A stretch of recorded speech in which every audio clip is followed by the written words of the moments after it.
Chapitre 23.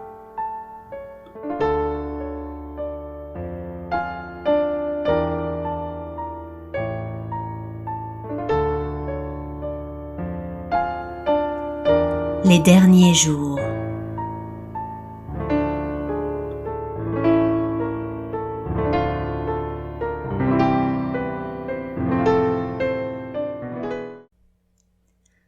Depuis que Lucrezia était partie, Rigarda connaissait une sorte de seconde jeunesse.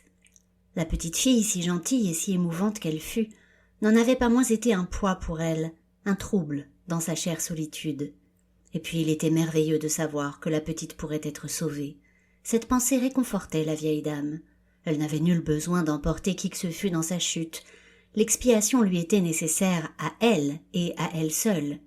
Elle seule portait son crime, elle seule aspirait à s'en libérer. Les autres, tous ces aristocrates dégénérés qui étaient aussi futiles dans la mort qu'ils l'avaient été dans la vie, n'étaient que des idiots et des égoïstes qui méritaient leur sort, et elle s'appliquait d'ailleurs à ne pas penser à eux. Elle faisait une exception toutefois pour Lazzaro Calbi, qui était décidément un bon garçon, et que ses 100 livres de trop condamnaient injustement à mort. Cependant, pour ce qui la concernait elle-même, et paradoxalement, la situation lui paraissait avoir du bon. Comme le disait Cécilius dans ses réflexions sur un lit de mort, on cesse de désespérer quand on cesse d'espérer. Elle n'espérait plus rien, et se sentait plus légère que depuis de nombreuses années, déchargée de toute responsabilité, enfin libre. Et de surcroît, aux premières loges d'un événement qui l'intéressait hautement, car le volcanisme l'avait toujours passionnée. Et le Zoccolo n'était pas avare de phénomènes à observer, tous plus curieux et singuliers les uns que les autres. Tout naturellement, ses marches solitaires avaient croisé celles des zoccoléristes les plus acharnés, que l'opéra n'intéressait pas, et qui bravaient la nuit, l'altitude et le danger avec une équanimité admirable. Leur carnet d'esquisses sentait parfois le roussi, leurs pigments fondaient dans leurs fioles dans de hideux précipités, mais ils voulaient voir de leurs propres yeux, et toujours de plus près, cette force brute, chtonienne, surdimensionnée, qui les fascinait, et dont ils espéraient recueillir une couleur, une lumière, pour illuminer leurs œuvres.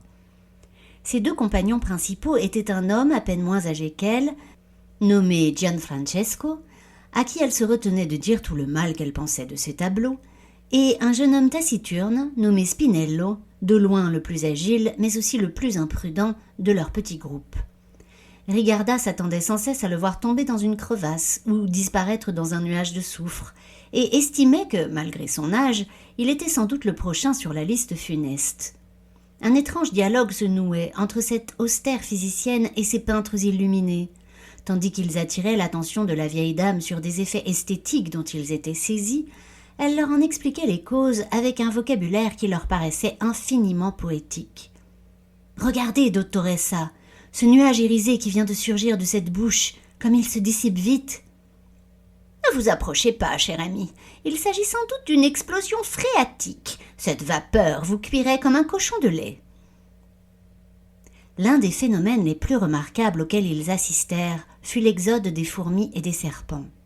Après un tremblement de terre particulièrement important, qui les avait laissés un peu pantelants, assis sur le rebord d'une roche, et tandis que la poussière soulevée par l'événement se dissipait peu à peu dans l'atmosphère, ils avaient entendu un bruit singulier, fait du glissement de centaines de peaux écailleuses sur le sol et de la cavalcade minuscule entendue comme à grande distance de milliers de petites pattes. Les fourmis se bousculaient, se passaient les unes sur les autres. Leurs fils étaient comme autant de lignes droites tracées par un mathématicien fiévreux qui eût été incapable de respecter les parallèles. Elles étaient tragiquement séquentes, et à chaque intersection, un monticule vivant se formait, par-dessus lequel 2 nouvelles lignes se formaient et changeaient de direction. C'était une géométrie mouvante et grouillante, de lignes noires et de vecteurs fous, sur laquelle les serpents, d'espèces différentes et de toute taille, ondulaient comme sur une rivière, et ce flot descendait inexorablement vers la mer. Dans un murmure extatique, Gianfrancesco dit « Nous sommes en plein mythe, mes amis. Quel tableau, quel tableau !»« Le sol a dû devenir trop chaud pour eux, » répondit Rigarda. « C'est fascinant, cet instinct de survie collectif. Vous noterez que, sur ce point, vous autres aristocrates êtes moins évolués que les serpents. » Je suis si heureux d'avoir vu cela, soupira Spinello en se levant tout à coup. Admirez de loin, et n'allez pas vous faire piquer, jeune homme. La morsure de ce Botrops actrox est particulièrement douloureuse, et nous n'avons pas d'antivenin sous la main. Spinello, fasciné, remonta tout de même sur le rocher, et ils demeurèrent là, pendant un quart d'heure, à admirer cette houle animale qui s'amortit aussi mystérieusement qu'elle avait commencé. Le clou du spectacle, le centre de gravité de leurs explorations, était cependant le Dragone. Ils exploraient des chemins qui leur permettaient de le voir d'un peu plus près. Rigarda ne pouvait pas toujours les suivre et demeurait parfois en contrebas d'une pente rude, à calculer le risque que ses deux compagnons fussent emportés, soit par un jet de gaz brûlant, soit par un éboulement sismique, soit par un arrêt cardiaque, risque auquel Gianfrancesco lui paraissait particulièrement exposé. Mais, même d'un peu loin, le bouchon était impressionnant et occupait son esprit. Quand les deux peintres, le visage en sueur et couvert de cendres, redescendaient pour lui montrer leurs esquisses, Rigarda les abreuvait de commentaires scientifiques. Le bouchon a dû se former lors de sa première éruption, le soir de la mort de mon frère. Les matières en ébullition se sont brutalement refroidies et solidifiées au contact de l'air, et cela referme le couvercle de cette marmite infernale. « Le Dragonnet nous protège alors ?» demanda Gianfrancesco, dont l'expression d'adoration n'eût pas été plus complète s'il avait parlé d'une divinité. « Très temporairement, n'en doutez pas. Lorsque la cuisson diabolique sera terminée, le bouchon sautera. Vous pouvez compter dessus. » Et les journées, les semaines passèrent sans que leur fascination faiblît. Le développement quantitatif et qualitatif des phénomènes volcaniques les entraînait dans une sorte de spirale. Plus le temps passait, plus ces phénomènes prenaient de l'importance, et plus ils prenaient de l'importance, plus ils étaient intéressants. Cela les menait, tous les trois, au désir trouble, presque à la hâte, d'assister au bouquet final. Le fait qu'ils n'y survivraient pas semblait de plus en plus secondaire. Cette apothéose, ils l'imaginaient, la caressaient du bout de l'esprit, la peignaient, la décrivaient, ils la désiraient enfin, plus qu'ils n'avaient désiré aucun autre événement de leur vie.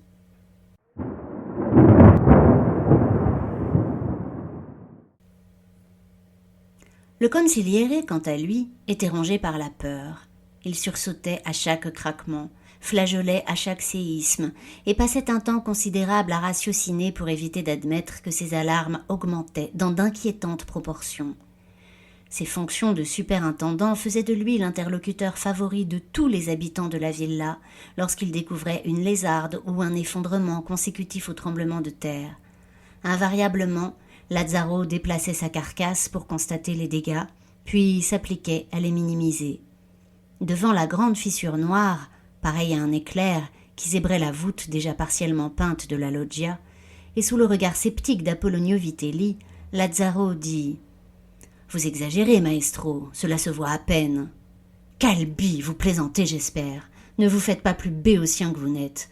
On dirait qu'un dieu vengeur a raturé mon œuvre de son doigt ténébreux. » Lazzaro se tut un instant et contempla l'ensemble. « C'est une vanité, non ? Une fissure dans la fresque, n'est-ce pas l'ultime avertissement de la précarité des choses et des œuvres ?»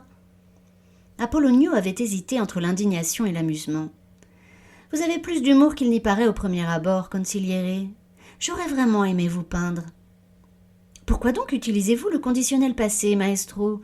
Le conditionnel passé, c'est plein de regrets. Vous aimeriez me peindre au présent, et si d'aventure un jour je me trouve n'avoir rien d'autre à faire que de poser pour vous pendant des heures, je ferai de mon mieux pour satisfaire votre désir. La seule faveur que je vous demanderai sera de me peindre en train de manger. » Apollonio fut définitivement vaincu par cette saillie et accepta la fissure pour ce qu'elle était, la marque sensible de la malédiction qui semblait vouloir prendre les aristocrates de vitesse. Pendant que ces derniers faisaient œuvre de création, un autre principe, aussi occulte que manifeste, faisait œuvre de destruction, et il s'agissait presque d'une course entre ces deux puissances. Les aristocrates, ces grands oisifs, ceux dont les horloges ne marquaient selon le proverbe que les heures de retard, se dépêchaient, ne dormaient plus, se consacraient presque tout entier à leur gestation accélérée, dans la crainte perpétuelle d'un avortement brutal. Lazzaro les écoutait toujours, puis il les abandonnait, avec quelques bonnes paroles, à leur corps à corps avec la matière. Une énergie farouche les habitait, les poussait à tout vivre, à tout pondre, à tout extérioriser, avant que le rideau ne tombe. Le pâtissier Filippo, qui trouvait en Lazzaro un adepte passionné, lui préparait maintenant spécialement des tartes et des friands. Il en faisait une consommation si immodérée qu'il ne pouvait piocher dans les victuailles communes. Lazzaro, lorsque sa vieille culpabilité le prenait devant un voile de marbre ou une larme du dragone, repensait souvent à la phrase de la petite Lucrezia. « Pourquoi dites-vous que vous mangez trop ? Cela n'a plus d'importance maintenant. » Il écrivait à sa mère parfois, et à sa reine, des lettres qu'elle ne lirait jamais, et qu'il imaginait découvertes des siècles plus tard sous plusieurs mètres de cendres. Il les rangeait, sitôt écrites, dans un coffret d'ivoire, et retournait à l'opium le plus puissant qu'il connût, le travail. Et du travail, il y en avait tant qu'on pouvait s'en abrutir, s'en donner des orgies. Gemma continuait, comme au palazzo, à le solliciter sans cesse, pour tous les problèmes en tout genre qui se posaient à elle, et dont la tendance à proliférer semblait exponentielle. Les hauts couturiers demandaient des étoffes qu'on n'avait pas à la villa, et qu'il fallait commander d'urgence. Il y avait un escalier qui s'écroulait dans la partie ouest du théâtre, les peintres manquaient d'azurite et de cinabre, la chanteuse Carlotta était malade, les machinistes ne savaient pas comment transporter les décors, le chat de Margherita était perdu, les petites mains n'étaient pas assez nombreuses et Gemma ne supportait pas ce nouvel oubli qu'on lui envoyait du palais qui lui donnait d'insupportables migraines. « Principessa », lui disait Lazzaro avec douceur, « il n'a pas été dit que votre rôle de régente serait facile. » « Heureusement que cela n'a pas été dit, Lazzaro, car j'eusse fait pendre le scélérat auteur d'un tel mensonge. Je suis épuisée. » Lorsque Gemma cessait de le harceler, c'est-à-dire au moment où elle s'enfermait avec Maddalena ou s'attablait avec les autres aristocrates, ou décidait de soigner sa fatigue par une dose d'oubli, Lazzaro reprenait un rythme un peu moins soutenu et pouvait vaquer à ses autres occupations. Diriger les petites mains, les conseiller, leur donner des consignes claires, les réaffecter, écouter ce qu'elles avaient à dire, lui prenait beaucoup de temps. Et à chaque fois qu'il était en face de l'un de ces jeunes gens, son cerveau se mettait en branle pour réaliser l'autre tâche, celle que lui avait confiée Santa, la seule importante à vrai dire, sauver les petites mains. Il y en avait 48 ou 49 à la villa, mais Lazzaro savait qu'il serait impossible de les faire toutes passer par le chemin de montagne qui contournait le poste de garde. Alors il les observait à la dérobée. Il repérait celles qui avaient peur, comme lui, de chaque soupir du zoccolo, celles qui paraissaient abattues, celles qui se révoltaient. Incidemment, il leur posait des questions. « Et toi, Daniela, si tu avais le choix, où serais-tu en ce moment ?»« Je suis heureuse là où je suis, consigliere. Le maestro Nunzio est très bon pour moi. » À de telles réponses, Lazzaro répliquait intérieurement « Toi, ma petite, tu viens de signer ton arrêt de mort. » « Fort bien, Daniela, disait-il. Et toi, Taddeo, crois-tu que le volcan soit bien dangereux ? » ?»« Ne m'en parlez pas, consigliere. À chaque fois qu'il rugit, je voudrais être à 1000 lieues d'ici. » Et Taddeo, sans le savoir, rejoignait la liste des élus. Au fur et à mesure des semaines, cette liste s'affina. N'y figuraient que des petites mains suffisamment intelligentes et égoïstes pour comprendre en une demi-minute qu'il était question de vie ou de mort, qu'il fallait partir sans rien emporter avec soi, sans prévenir personne et laisser mourir les autres. Des petites mains suffisamment conscientes de l'extraordinaire force d'inertie des aristocrates pour savoir qu'il ne faudrait pas chercher à les convaincre. Des petites mains qui avaient suffisamment confiance en Lazzaro pour obéir le jour venu à un ordre aussi contre nature que celui qu'il s'apprêtait à leur donner. Des petites mains suffisamment fortes, souples et jeunes pour escalader une montagne parmi les tremblements de terre et la menace de la Guardia Reale. La liste évolua beaucoup les premiers jours, puis se stabilisa. Une vingtaine de petites mains y figuraient, dont Lazzaro connaissait l'emploi du temps par cœur. Il les affecta à des tâches communes pour les détacher le plus possible des aristocrates. Il les considérait comme son troupeau, ses ouailles virtuelles, même si elles ignoraient leur pasteur. Il était heureux de les sauver.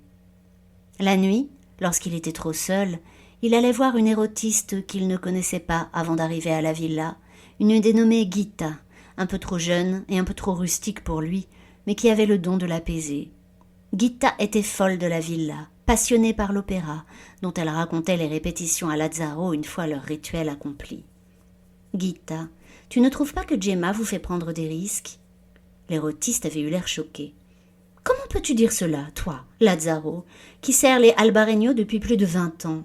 Gemma est la perle de cette famille. Au diable les risques! Nul ne doit penser au sacrifice que l'on fait pour l'art. » Lazzaro, confus, s'était ingénié à donner à ces paroles une autre signification que celle qu'elles avaient eue, et n'avait plus jamais abordé le sujet.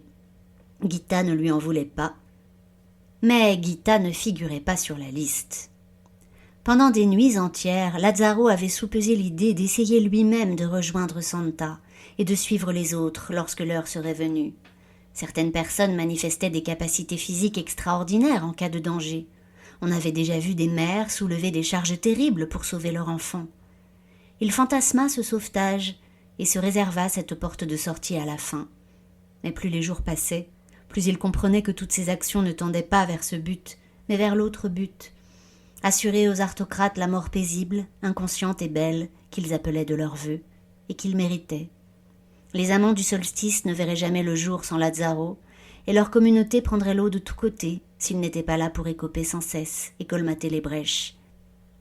Il était indispensable à leur projet dément. Il avait parfois l'impression qu'il était l'âme et le ciment de la Villa Lorenziana. Lui parti, l'édifice sublime et fragile s'écroulerait comme un château de cartes, et les aristocrates égarés connaîtraient une fin dérisoire et pathétique. Il fallait savoir en fin de compte pourquoi l'on mourait. Cela permettait de mieux affronter les dernières marches à gravir. Pourquoi mouraient les aristocrates? Ils mouraient de leur mépris du réel et de la vie. Lazzaro, lui, mourait d'avoir aimé Lorenza, de l'avoir sauvée de son époux, d'avoir trahi Fabio pour rester fidèle à la vision de sa reine. Puisqu'il n'avait pas pu les sauver, il mourait pour permettre aux aristocrates, comme elle l'aurait voulu, de tirer leur révérence avec toute la grâce dont ils étaient capables, et toutes ces raisons, finalement, valaient bien que l'on meure pour elles.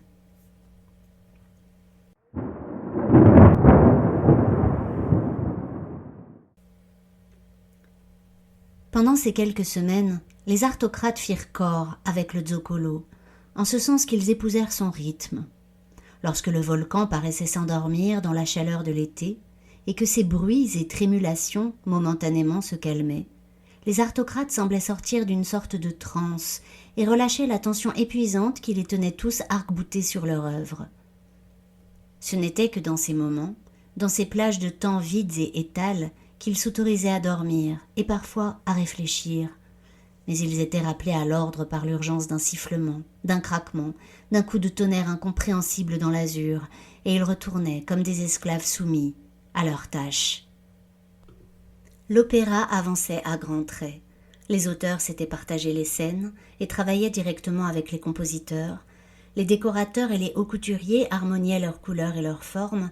Les musiciens, les acteurs, les ballerines répétaient des morceaux dont l'encre n'était pas sèche et qu'ils devaient parfois recommencer entièrement parce qu'une erreur s'était glissée dans la partition ou tout simplement parce qu'une idée meilleure venait de supplanter celle qu'on avait écrite. Aucun ne se plaignait. Tous connaissaient l'urgence de la création, mais il s'agissait cette fois d'une urgence incomparable, presque vitale. Les amants du solstice naîtraient au forceps, mais ils naîtraient et chanteraient et danseraient avant qu'il ne soit trop tard. Personne n'ignorait qu'il s'agissait d'une question de vie ou de mort, de création ou de destruction, de sens ou d'absurdité.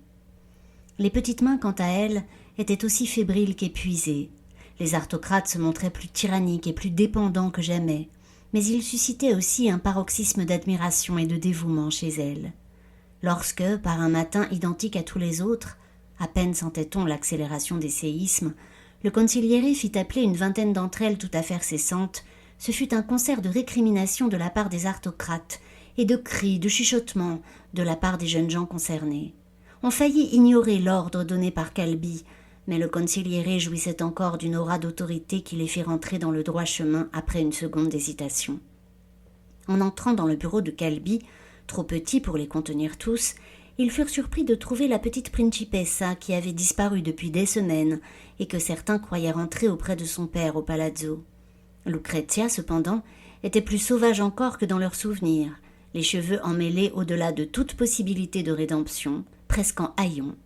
Cela ne l'empêchait pas d'avoir le petit air royal et buté des Albarreño, et quand elle parla, nul ne songea à faire autre chose que l'écouter.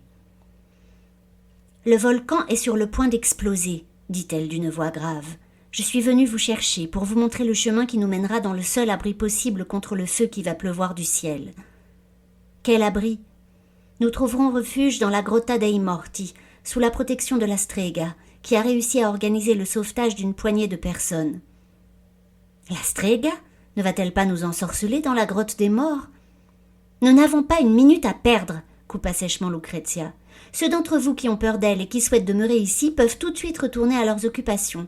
Nous ne les retenons pas. » Personne cependant ne prit la porte, et Lucrezia, silencieusement, avec un sérieux qui eût été comique à son âge si les temps avaient été moins tragiques, serra la main de Lazzaro. « Je ne suis pas mécontent de ma liste, » lui dit-il avec un sourire.